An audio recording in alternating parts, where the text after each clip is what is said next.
kematian yang lebih tinggi dibandingkan dengan penyakit kanker. Nah, apa sih penyakit kardiovaskular itu? Penyakit kardiovaskular merupakan kelompok penyakit yang menyerang jantung serta pembuluh darah, arteri, dan vena. Dengan contoh seperti penyakit jantung koroner, gagal jantung, serta stroke. Nah, kita sudah tahu apa itu penyakit kardiovaskular, dan teman-teman pasti sudah memiliki gambaran bahwa penyakit kardiovaskular ini memerlukan waktu yang cukup lama dan peralatan yang cukup mahal. Namun, dengan masalah tersebut, kini telah banyak minat muncul terhadap pengembangan teknik biosensor penyakit kardiovaskular dengan waktu yang lebih cepat, kuantifikasi tepat, dan dapat melakukan pemantauan yang lebih berkelanjutan.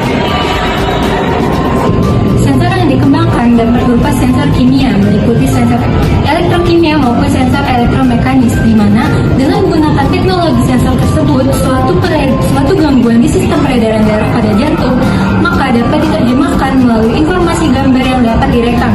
Mau tahu alat yang lebih lanjut untuk dapat mendeteksi sistem penyakit di kardiovaskular? Nonton videonya lebih lanjut yuk! Deteksi penyakit berikut dapat dilakukan oleh teknologi sensor dengan menggunakan biomarker tertentu, seperti dengan menggunakan alat elektrokardiogram. Elektrokardiogram menggunakan biomarker berupa aktivitas listrik pada jantung. Jantung menghasilkan impuls listrik saat memompa darah. Kemudian, elektrokardiogram menggunakan prinsip sensor elektrofisiologi, di mana elektroda gel akan ditempel di kulit untuk menangkap sinyal listrik pada jantung. Kemudian, elektroda dihubungkan ke mesin elektrokardiogram dan memunculkan grafik gelombang jantung yang akan muncul di monitor untuk dianalisis lebih lanjut. Deteksi selanjutnya dapat menggunakan biomarker berupa troponin yang merupakan protein yang meningkat saat terjadi kerusakan otot pada jantung dengan menggunakan immunoassay troponin test.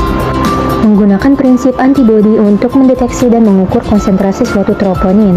Tes ini untuk mendiagnosis serangan jantung ataupun kerusakan jantung lainnya, di mana hasil positif jika kadar troponin dalam darah melebihi batas normal yang menunjukkan kerusakan pada otot jantung. Deteksi selanjutnya dapat dilakukan dengan wearable biosensor, yang merupakan perangkat kecil yang dipasang di tubuh, biasanya di dada ataupun di lengan, untuk memantau tanda-tanda vital seperti detak jantung, pernapasan, suhu, dan lain-lain. Di mana data dari biosensor dikirim ke perangkat perantara seperti smartphone, kemudian akan menerima data dan menganalisisnya untuk mendeteksi kondisi darurat medis secara dini. Hasil dari analisis kemudian terhubung ke rekam medis elektronik pasien agar dapat diakses oleh tenaga medis.